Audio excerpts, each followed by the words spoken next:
nous suivez en direct de la République démocratique du Congo. Bienvenue à tous et à toutes dans cette édition spéciale qui reçoit pour vous l'honorable Henri Itoka, député provincial, élu de la commune patriotique de Massina, le directeur de cabinet Zola Cheke.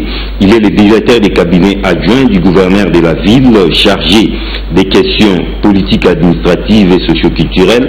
Et enfin, Monsieur le ministre provincial Guy Matondo, il est ministre des Finances, Économie, Commerce et Petites et Moyennes Entreprises, avec qui nous allons parler de la gestion de la ville de Kinshasa.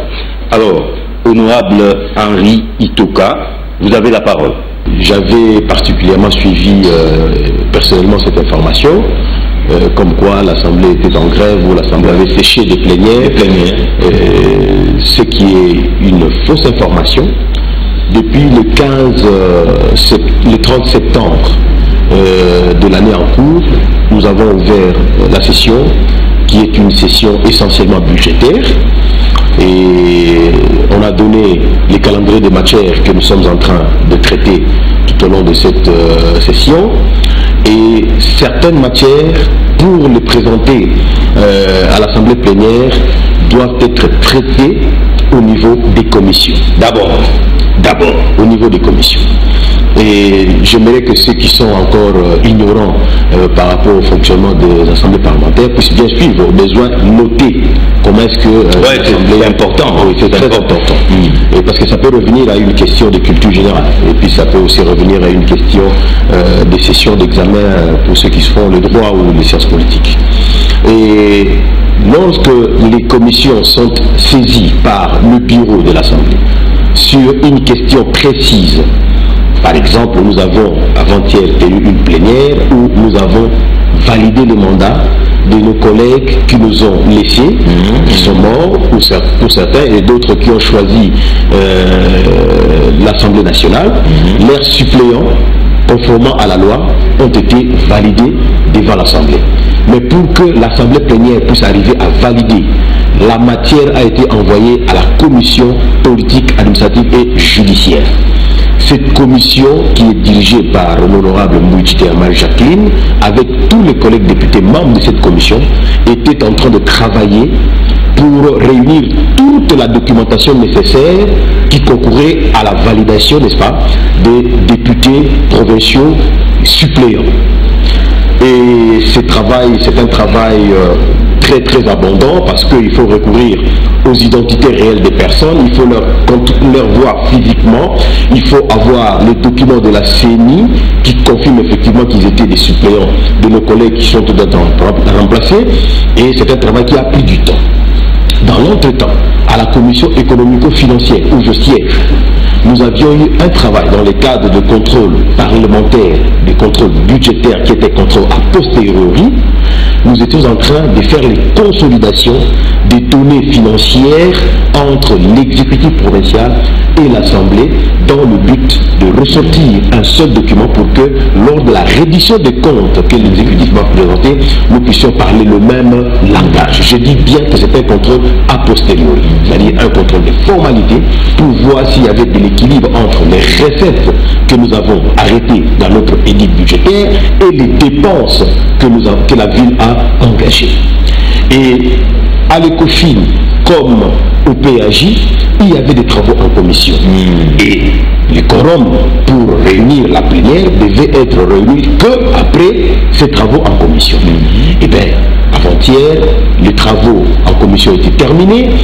La commission PAJ a envoyé son rapport au président de l'Assemblée provinciale de Kinshasa, pour ne pas parler du bureau.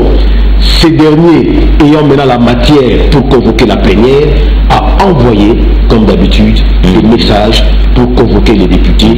Et nous étions 30 députés provinciaux sur les 48 que compte notre Assemblée. Et nous avons validé 4 députés, nouveaux députés provinciaux, à qui je réitère mes sincères félicitations.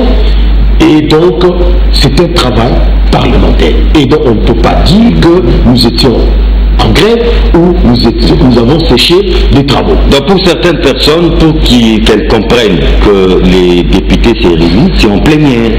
Et elles oublient carrément les commissions. C'est une mauvaise ignorance. C'est une mauvaise interprétation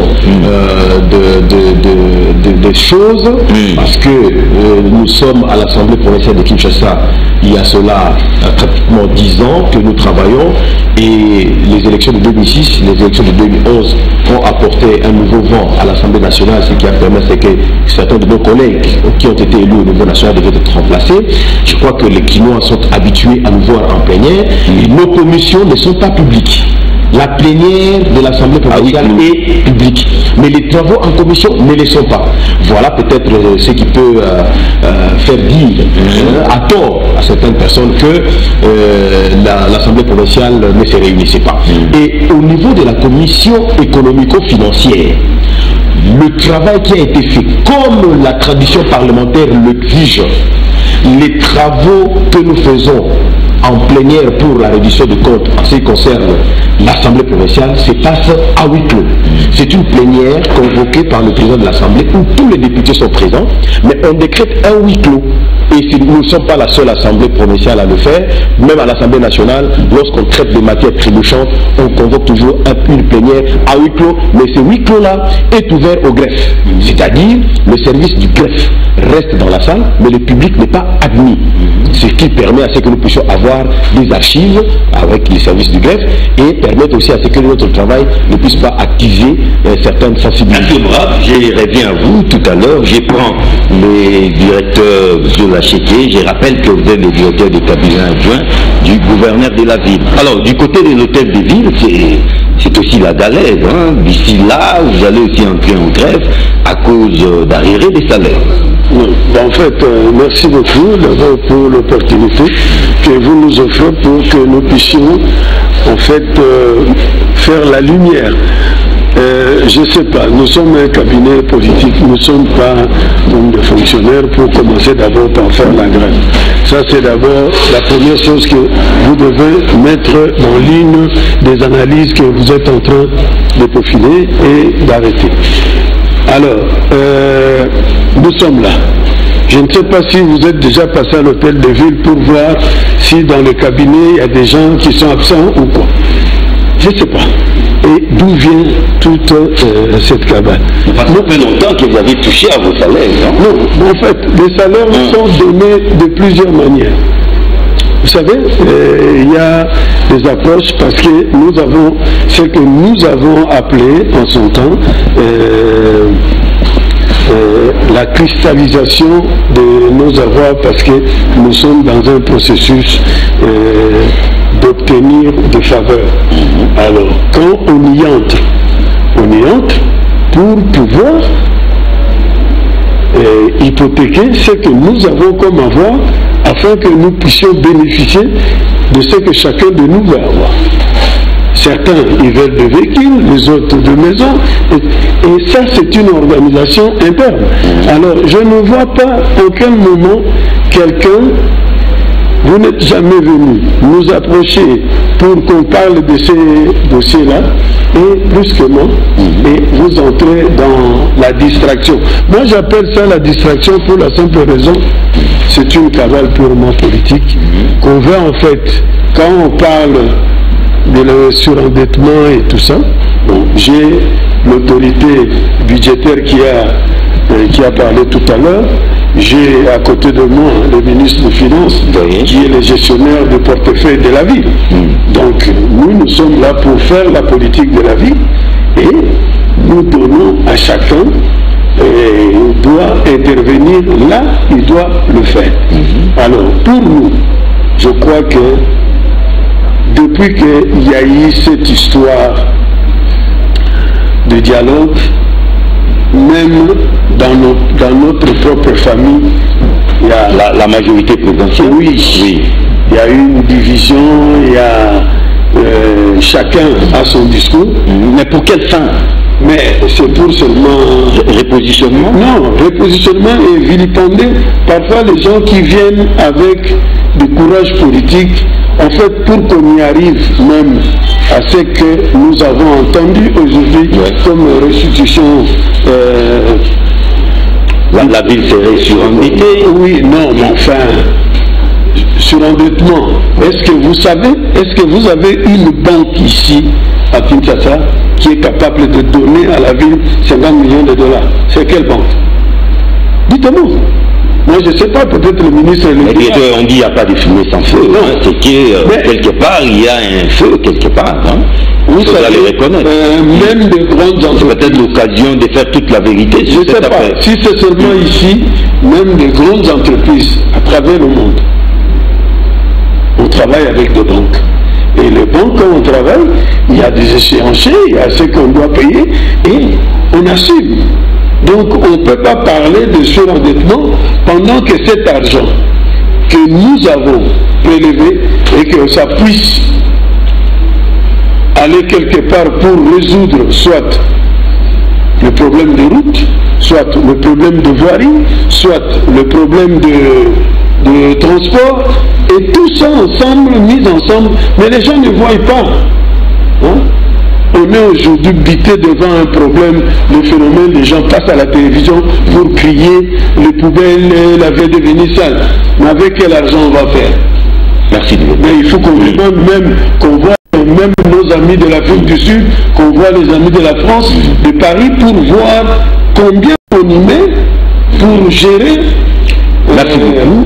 Heureusement, nous avons les ministres provinciaux des Finances, Économie, Commerce, Petites et Moyennes Entreprises, M. Guy Matondo, bienvenue. Alors, un journal de la place, relayé par une chaîne de la place aussi, accuse la ville d'être surendettée, d'où la série d'impayements à laquelle nous assistons ces derniers temps. Qu'en dites-vous? D'accord, merci beaucoup mon frère. D'abord, je voudrais retracer un peu la situation financière de la ville pour que tout le monde ait une idée. Vous savez, nous sommes en train de gérer les fonds publics. Les fonds publics, quand vous gérez les fonds publics, il n'y a pas de secret dans la gestion. Il y a une grande problématique, d'abord par rapport à l'exécution du budget. Le budget aujourd'hui de la ville est présenté avec un appui en termes de rétrocession du gouvernement central qui représente plus ou moins 80%. Et de ces 80%, il n'y a que plus ou moins 6% qui est libéré chaque année. Et dans les 6%, vous avez une partie qui représente les émoluments et les fonctionnements de l'Assemblée provinciale. Et il y a une autre partie pour le fonctionnement de la ville. Et dans la rétrocession qui vient à la ville, elle est répartie en 3 colonnes. Il y a le fonctionnement, il y a la rémunération des services comme l'agriculture, santé, l'éducation. Ça, c'est géré au niveau du gouvernement central. Donc, c'est par rapport à cette quantité-là. Et il y a aussi une partie pour les ETD. C'est par rapport à la partie qui nous revient, fonctionnement et les ETD, qui constitue la rétrocession de la vie, qui constitue les 6%. Les 6% de ces 80% repris au niveau de notre budget. Lorsque vous prenez le budget, vous prenez les indications que le gouvernement central vous transmet en termes de recettes. Vous devez les équilibrer en termes de dépenses. Et dans ces dépenses-là, vous avez des dépenses qui sont donc obligatoires et contraignantes. Le DICABA a évoqué le problème de l'assainissement. Vous êtes obligé tous les jours d'évacuer les immondices. Tous les jours. Dans une grande ville comme c'est une dépense obligatoire et contraignante. Vous comprenez? Oui. Donc, dire aujourd'hui que la ville est surendettée, raison pour laquelle elle n'arrive pas à payer, ce n'est pas vrai. Nous ne pouvons pas obtenir, je ne sais pas quelle banque peut nous donner aujourd'hui 50 millions. Mais nous travaillons avec les banques. comme vous le savez. Nous travaillons avec les banques. Lorsque nous voulons nous engager à faire des investissements, la Constitution prévoit dans les 40% qu'il y ait une grande partie pour les investissements. Cette partie n'arrive pas. À la dernière conférence de gouvernement, il a été décidé, compte tenu des difficultés du gouvernement central, qu'on puisse libérer 15% de crédit d'investissement. Mais monsieur le ministre, jusqu'à ce jour, laissez-moi terminer pour vous expliquer. Je vous en prie. Jusqu'à ce jour, rien n'a été libéré. Je crois que les députés de l'Assemblée nationale ont des rapports sur l'exécution du budget qui a été publié, où on retrouve 0 franc qui a été libéré en termes de crédit d'investissement pour la ville de Kinshasa. D'où, par rapport à toutes les contraintes que nous avons, parce que nous devons répondre aux besoins fondamentaux de la population. Vous devez aller vous endetter. Nous devons avoir des facilités, pas l'endettement. Nous devons avoir des facilités. Nous nantissons nos avoirs propres. Vous comprenez? Ce sont nos avoirs propres, par nos efforts propres. Nos avoirs notamment. Peut-on savoir ces avoirs? C'est que les recettes que génère la DGRK. Ok? Par rapport à cela, que nous nantissons pour que nous puissions réaliser des projets, d'autant plus que le gouvernement central ne nous couvre pas par rapport au crédit d'investissement. Est absent. Voilà. Et nous le faisons modérément. Vous avez des grands projets que nous avons réalisés. Dernièrement, nous venons de clôturer avec boucle d'Injili. Tout le monde peut comment les voir. Ça, ce n'est pas une dépense qui était prévue pour la ville de Kinshasa. Mais la ville était obligée de le faire, d'autant plus que la population d'Injili souffrait beaucoup pour les transports et pour les moyens de mobilité. Donc, à ce jour, dire que nous sommes à plus de 50 millions et que c'est ces 50 millions-là qui font que nous ne pouvons pas payer, ça c'est faux. Je viens de vous expliquer que l'argent que nous devons payer le personnel politique de la ville provient du gouvernement central. Qu'est-ce qui motiverait les informations de telle nature, surtout en ce moment? Parce qu'en réalité, c'est de l'intox.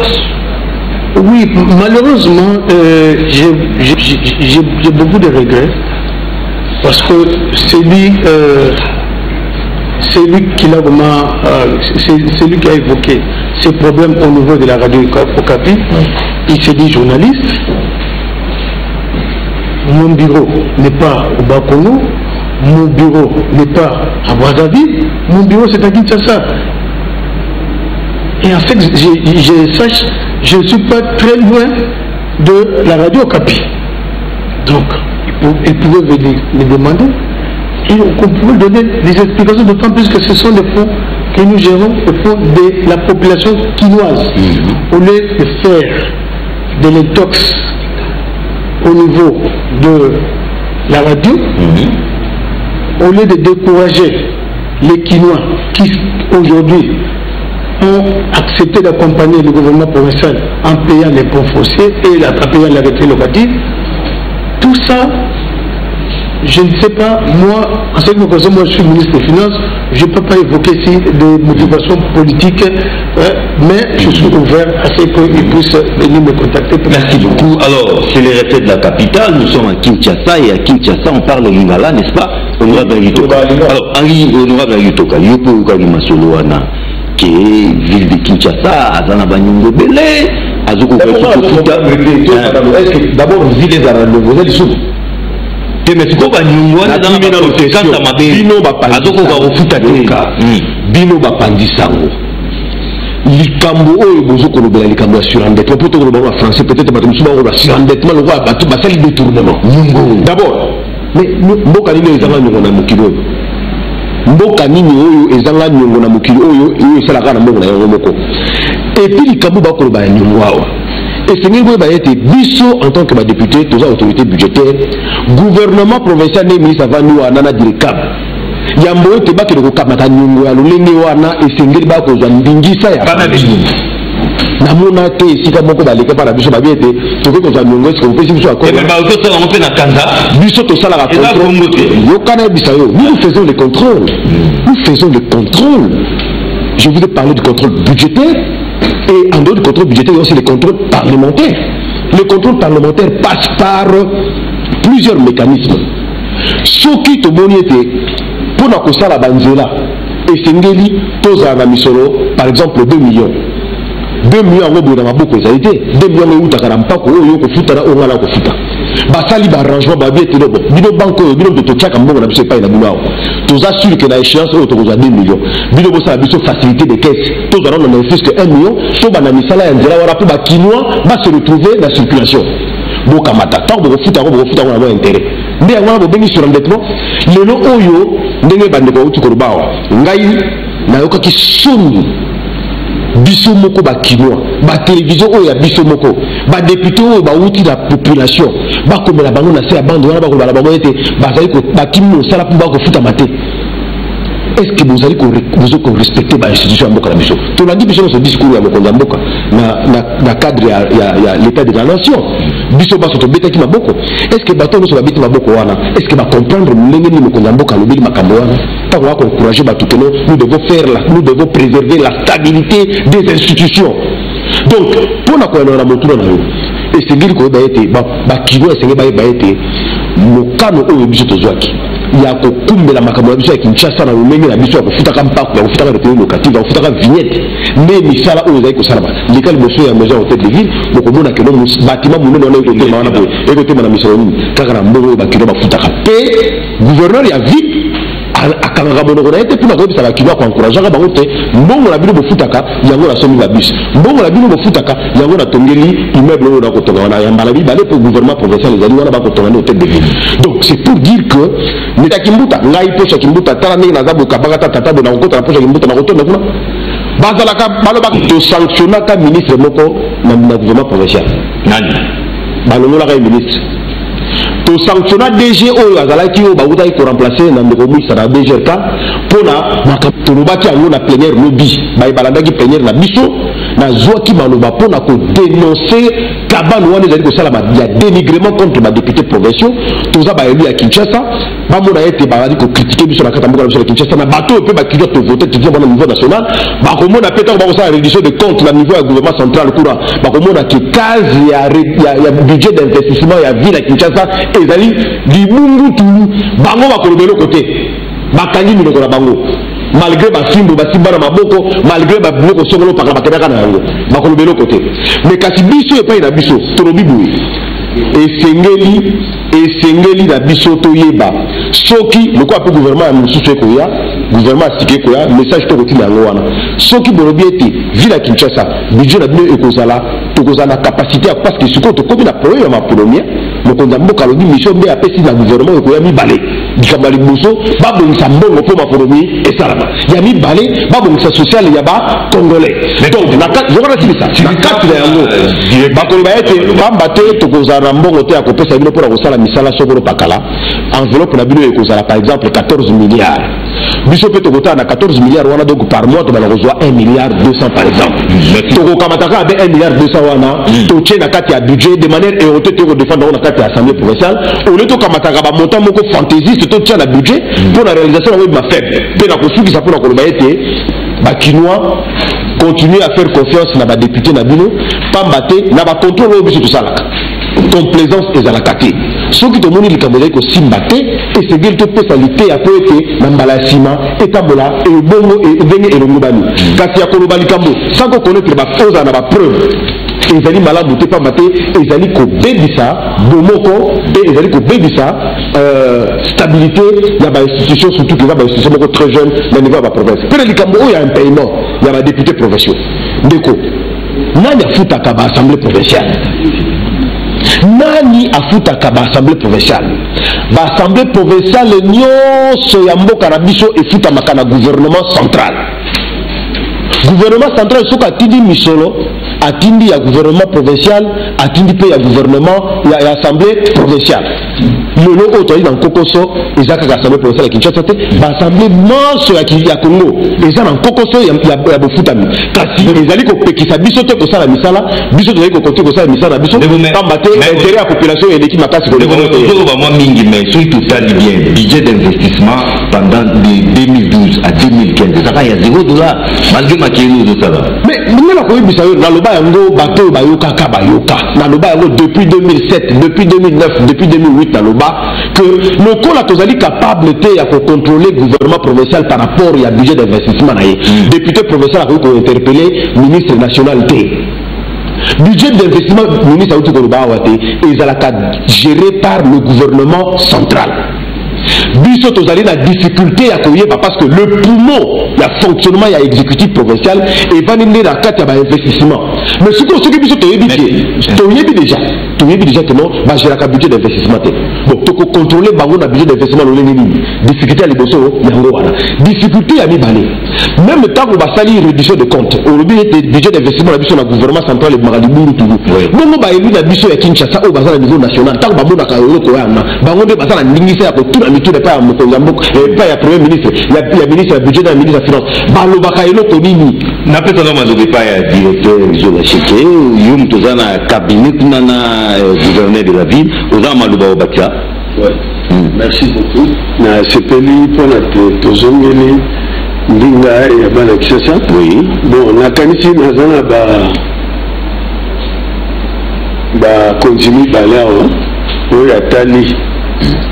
Koyeba kopesa ndingisa ya budget ya une autorité budgétaire bazalo se représenter na honorable Itoka oyo bazali na kati ya njungu bazalo lamba pona bakoba nazana ministre ministre Matondo mengana koloba nga d'abord na musana nga mingi nazali politique na administration na socio-culturel. Oui, bien, na utakoloba obetalinga obotolinga maloba na aloba na ndinga bapaya na loba ki boye awa ezali nde kowela mpifo ezali likambo na mpifo omoni nakanisi le tozalaki na dialogue toumelaki mingi mpona koyeba mokambi ya gouvernement central akouta wapi nous wana mais kozwa courage politique na groupe ezalaki ndeko gouverneur mwana mboka André Kimuta yango azalaki baye moko oyo bazwaki mpenza bayobi te mpona bango mpe baya batikaka kolobo baza na libanda oyebi tolobaka na bato oyo balakisa biso lopoto la critique eze mais là est difficile ntango oza na libanda okolobe belé banga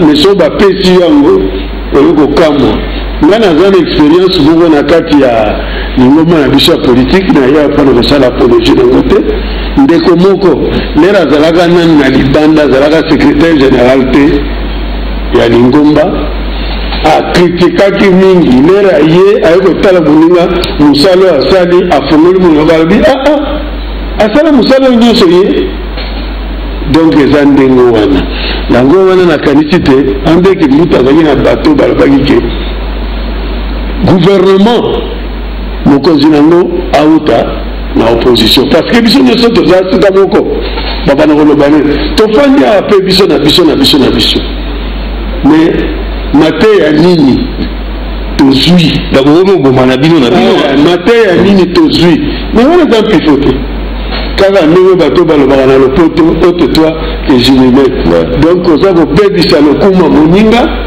mpona yo ya kokita na mpifo wana eza na ntina te sala obi kozala mokonzi ezali eloko nzambe moto abongisa soki nzambe alobiki eza yo ata bato baye 1000 bakobimisa yo omoni ya ndenge na opposition nayo baza kondungana nani akozala premier ministre yango bakoliana eza kaka lolenge moko mpe pai na biso eza bongo oyo azaloba oyo aumeli mingi mais okoki koimagine tata mokonzi balinga obimisa oyo babengi dauphin te sino te kaka bino mo bokolia ye kutu okoboma ye avant parce que yo tala kaka ce que les gens ont fait.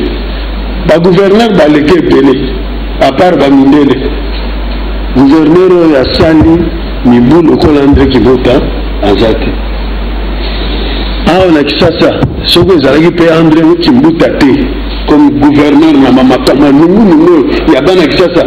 Bamuso batika bake na kamera mingi batu nyoso balingo le kana ba télévision ba ko lakisa la biso makambo bango ba uti ko sala na bango mais ba lakisa kuna na amboka na bango place bazali ba élu ba lakisa ka kuna pona ba mona ke basali eloko pana bango pe ba télévision kuna e lakisa ka pana mbalazima ba longa kuna mais bango nyoso ko lakisa auti ko tambola na mboka ayena ngona kisasa alingo sala bola ayena ngona kisasa kisasa ngo eza nini est-ce que bateau ba utaka na ba Lyon ba ya ko lakisa makamu na bango na Paris hein ko ba zaka na Washington ba ko lakisa biloko na bango na Kansas hein non yango na kanisite tozongela lokola tozana 26 provinces parce que balobaka toujours na ba discours nyonso Kinshasa n'est pas le Congo. Oui. Hein? Raison. D'ailleurs, le président de Gagne n'est pas à Kinshasa. Kinshasa est à l'opposition. Nani à Loba. Kaka Bango. Nani à Loba qui est à Kinshasa Baboyi Kabila. Nani à Loba. Non. Batika ba discours wana. Soko lungi ozwa bokonzi, bunga ozwa. Mais le loyo. Nakanisi Bokonza Boka apesi quand même groupe ya muke wana lobaki bapesa na opposition nakanisi ya lobi yango tokosanga na biso nyonso eza eloko na biso c'est l'héritage commun que nous avons, c'est la République démocratique du Congo. Nous n'avons pas autre chose. C'est tout qu'elle a dit. Mimi na ndako na nga yo ozala ministre na ndako na yo etali yo nga naza na ndako na nga na malheur na nga naza na ndako na nga Mogomo na ngate na yanga ndako na Bomengo na pasi ya yo yanga Bomengo ya yo pasi yo yanga mais touche pas mon Congo.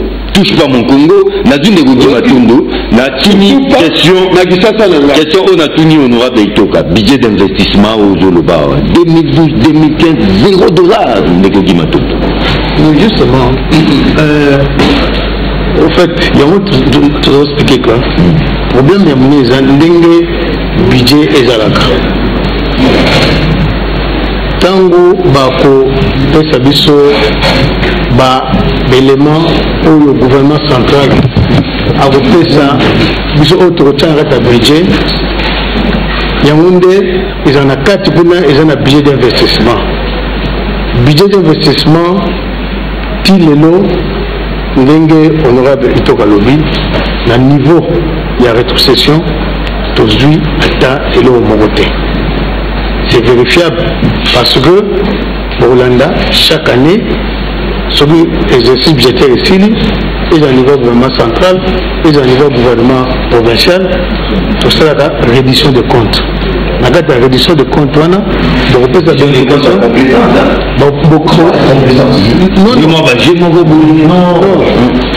donc peut ça d'éléments oyo ndenge de fonctionner et puis réduction de compte dans samaga bata cours de compte sur le télé d'observation na bango au basara na niveau gouvernement na niveau assemblée nationale on a gouvernement central au monake besoin pour empêcher la province de fonctionner de réaliser le programme na bango ce qui besoin de rétrocession parce que rétrocession awa ils étaient que ils étaient au moment la province est fendue bazo la mania rétrocession ils allaient effort de la province pour contribuer à la trésor général si que bango kuna constitution de va rétrocéder parti moko pour permettre la province va fonctionner va ça la programme donc mingi na niveau ya province oyo comment ezoya ezali parti au nation ya fonctionnement ya onde permettre ka biso tout ko futa bato vous comprenez alors na engagement oyo biso na fonds propre au moins il y a moyen de permettre tout ça là ba projet d'investissement d'autant plus que bon on a kuna ezaroyate donc banda 2012 gâté banda bien avant rétrocession na niveau il y a ba crédit d'investissement bakoko vérifier et là on va y arrêter. Donc gouvernement provincial a dit bundana makoki na yemoko ba moyen na yemoko lelo toza plus ou moins 20 véhicules anti-incendie. C'est Kinshasa, ils ont autonome. Kinshasa ils ont moderne. Mais ils mettent les autres en ligne. Ce qu'on a gouverner, il faut prévoir. Gouverner, c'est prévoir. Voilà. Lelo, commune nous surtout, vous ne savez pas la possibilité de nous avoir un mandat d'étage. Commune nous surtout. Commune nous surtout. Vous avez la Bombe, vous avez la Makala, vous avez la Kimbanteke, vous tous avez tout. Mais vous avez un mandat d'étage, vous souffrez de Boukala. Il y a justement. Mais justement, lobby est pour botter incendie. Mais il faut avoir un véhicule dans le niveau de la commune pour vous permettre que vous ayez un moto. Le lobby de Kinshasa a plus ou moins 22 véhicules Yastika. Il y a occasion que ils ont Yastika. Et ils ont son moment dans fonds propres, il y a ville de Kinshasa. Après, on a la complaisance à contrôle de la députée. Na banda ko zo bukara yo la ndaki teno na plénière que to bengisaki ministre provincial ya urbanisme et habitat to bengaki po aya ko ebisa biso no lenge nini misala mina misala maki po ko ba au point o ndako wana ekoya to bengi ministre ay ko ebisa biso bo alobi ezali na ba arrangement et salaba entre gouvernement provincial na gouvernement central balobi bo bandako nyonso oyo ezali direct balalinga la ndako ya étage parce que cela ba terme technique a ba misisu pour comprendre ndako ya étage so que dans ba étage mibale na rez-de-chaussée ils ont la compétence ya ville ya province ne ko signer autorisation ya kotonga ndako wana mais ce que l'équipe ba étage misato et comme mine mitano eza susu makambo ya ville te eza makambo ya ministère national. Kasi tango ndako wana kuyi na Kasavubu eza étage mibale to yo ki na assemblée nationale ba bengisi ministre ya urbanisme et habitat te mutuna to lokanga tu ngana tu pas yo le présence ya étage mibale to koleka yo monaki yango po lobelaki yango yebo monaki yango oyebi ekiko zaki ba étage boni yo ki na assemblée nationale bato yo bakena na ba fimbu na ba oyo ba mela ba soupe ya fumbwa omonaki ba bengaki ta ministre moko national ya kotuna bato oyo bakufu kuna pona bango na Kasavubu na monaki délégation ba député national bakei mais souka na vous ezaki mais biso ne ba peuple na biso ne mtu bako kufata population kinozo votanga itoka bango ne wara biso to kubatela na monaki ete fali na yo ka information ministre alobi ele kwa ndenge wana mais sikoyo yo tango ko tsala introduction pour la contrôle on obi eza complaisance ce que ministre wana information apesa ki biso ezaki vérifier que no akosi on doit que ko lobi que ba jika ka biso za ka biso ba irnete na ko kamataka avec carton ba tie liboso wana qui sont pour ba voter à longwe kasi to yebi que eza na compétence na yete to banga kanzambe ndeko to banga kanzambe parce que biso to za ba responsable musala wa politique na ote ko na ba élection aux États-Unis ndeko Trump wa ote gagner ba élection tango ko sala lona ye ya circonstance après ba élection ayebisi mwasi na ye na bi politique eza pasi ndeli kabo papa zo la uti ko bawa ezali likamo na mpifo bawo mpifo donc ceux qui boko kota na se amakolo ezali kamo mpifo politique ne ngwana to ko lemba na ngote e badi pénalité mais biso esengende to retracer vérité. Je le dis et j'insiste en tant qu'autorité budgétaire qu'il n'y a aucune province, aucune entité, aucun pays dans le monde peut se dire qu'il se construit sans dette. Ça n'existe pas. Mais à c'était dans le Kamakova, ce qui est comme le surendettement. Et c'est venu dans la ministre de l'Assemblée provinciale. Mais le coup, la biso tout ça, on ne peut pas accepter que dans le Kuta, Makambo ya le Kuta, oh, Abenga na Soyini Wongo, Makambo ya le Vuno, Bima ya le Vuno. Peut-être si c'est pour tout le monde, le coup, la biso tout le monde. Nazo pour insister pour le Kuta, ça n'engage que moi. Mais l'Assemblée provinciale peut avoir information. Donc, on constituer une commission d'enquête. L'Assemblée provinciale, pour total la allégation que nous jugeons déjà faux. Pourquoi nous disons que c'est faux? Parce que Bichon ne te sa autorisation. Yo papa nous te sa rambo à Kolia. Au coup de l'anda qu'on va dire que non, on a vu que tu as dit bon côté, bah yo que fond d'amour sur la Bible non, bah la kinzala. Yo que c'est que non, vous bah la kinzala pour moi ça va bien. On peut ça qui bon côté. Donc on va que l'information sur ça il y a le kuta parce que non on a dit qu'il y a une Kolia pour notre tirage bon côté. Ah ou Bichon te dit information, tu que ceux qui sont payés à water. Donc constituer commission d'enquête, donc koya ko contrôle de komatondo yem ta gérer la finance aibisa biso na hauteur nini ma dette ya ville ezali na niveau ba il y a pas de fumée donc okenda soki fumée sans feu ezalité wana ezali le poto awa milinga oyo epimi tokokende toyeba milinga wana ezali kaka mpona mpifo to milinga wana ezali kozomba vérité mosusu tokokende na babanke babanke nyonso ya ville ya Kinshasa tokokuta na baresponsable ya babanke wana bayebisa biso soki bakoki kocertifie dette oyo ya 40 millions de dollars oyo ville azo devoir babanke wana peut-être soki ezola tozochite mpenza namoni eza mpe mbamo maloba no ya suka mpona émission ya lelo nalobaki yango na lopoto na bi mboka nyonso etambolaka soki boza kosala bafere ou bien kogere babiloko ya monene basalaka na babanke.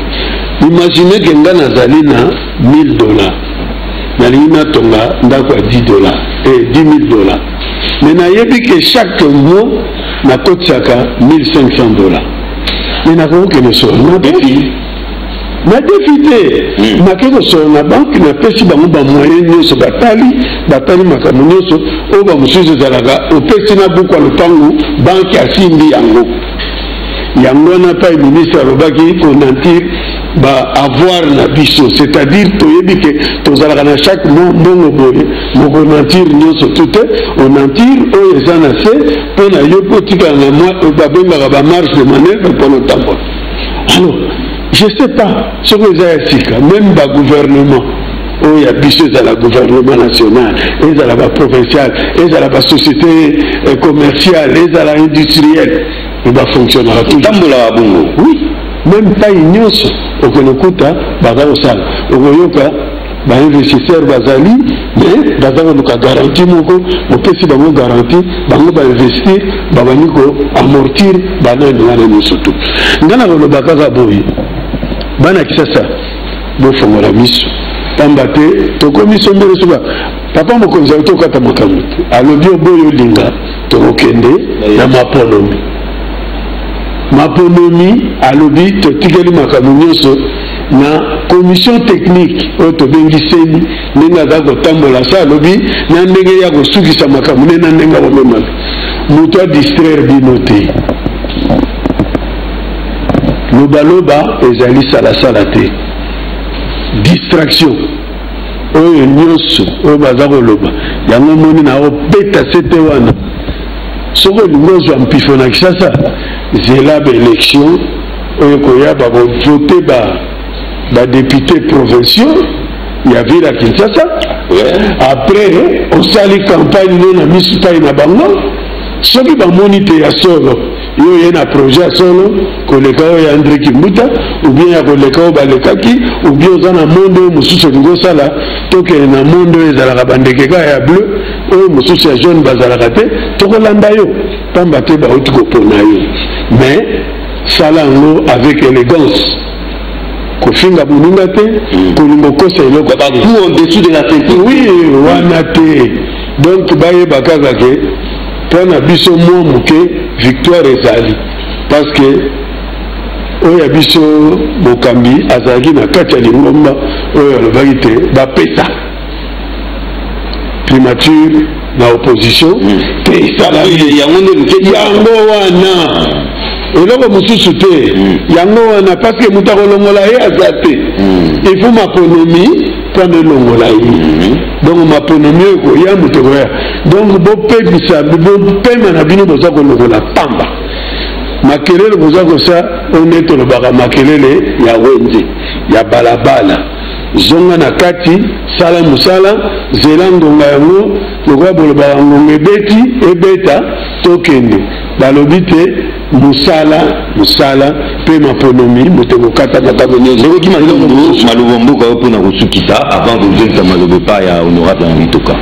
Ok, merci mingi ndeko nanga nalingi kaka na rappele eloko nalobi ke bakinois bayeba ke mwa mbongo oyo ekotaka na ville de Kinshasa toza kobunda par tous les moyens po te to répondre na babesoin na bango. Oyebi ke tozozela awa gouverneur azonga d'habitude ministère ya santé esalaki monaki que plus ou moins 30% que les décès dans la ville de Kinshasa bazo kufa pour la suffisance rénale.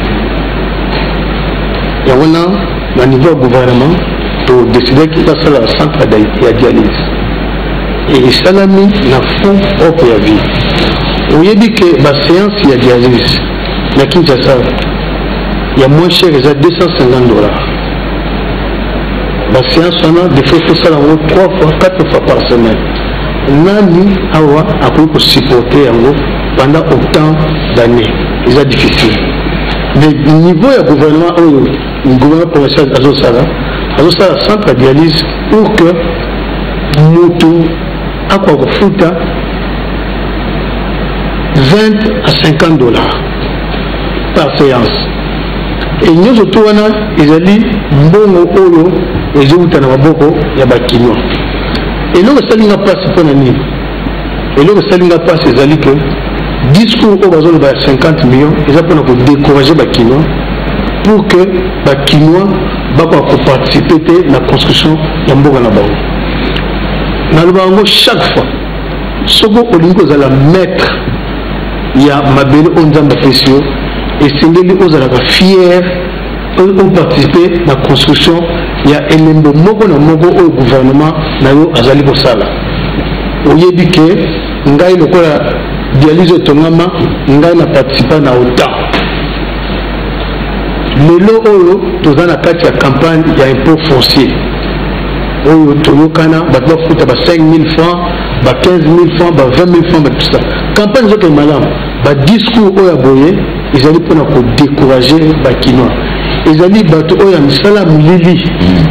Balingi ke batu bakora kozala mosika ya bénédiction. So lelo yo o participer au pesimbo na yo, au futi pa na yo, basali dialyse. Moto oyo akora kokufa peut-être na 20 ans. Na dialyse o futi $20, $20 et puis 20 ans. Aujourd'hui bénédiction en Zambété. Donc basala très attention. Mboka na biso kisasa toza na ranso malamu ebele. Ma bébé zami de la distraction na mama solo zanga moto makolo ngana lobby journaliste oyo alobaki makamwana bureau na ngai za kofungama aya na source bakopesa ye nino et puis bayeba basala confiance na gouvernement a s'engagé. D'abord c'était un ancien gestionnaire mais gouverneur anga kolobate ba pousser bisoté tout loba. Tous les gens na place na biso, mais tous les gens pour répondre besoin na baki. Babo sana teke vers club Alina Kozala éliminé parce que le stade déjà répondre était.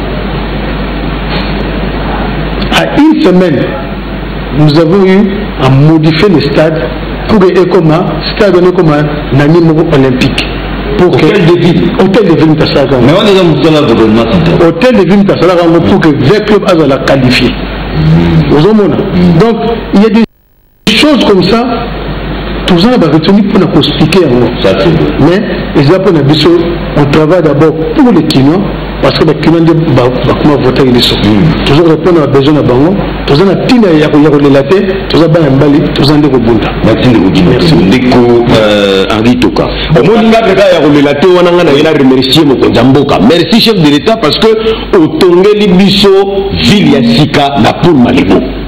Bablo musu bozo lo baté oyo bazo se la biso malamu na kishata bolingo lo bangote bozo ko ba futilité pour zangatila lelo oyo bato bavandaka na ba commune mususu bokende kotala misalo ezali kosala makuna po na bana Kinshasa bazo tongela biso engumba ya Sika pe balobi ete bato nyonso bakokamata ba souscription na bango pour bazwa bandaku na nouvelle ville ya pour Malebo avec un stade il y a 100 000 personnes kotonga makuna 3 terrains à golf et puis ba école ba supermarché ba industrie eza pembeni ya o abenga complexe mikala sozo ke le verka ki bomango ngomona ngo misal déjà bandaki dans 18 mois ngomona mwana yebelaka déjà okena okuna ozo ba souscription na yo merci lisusu pambate biso tokoli na Tchango. Moi je suis né grandi à la Tchango élu de Massina tozali kaka na boulevard kaka moko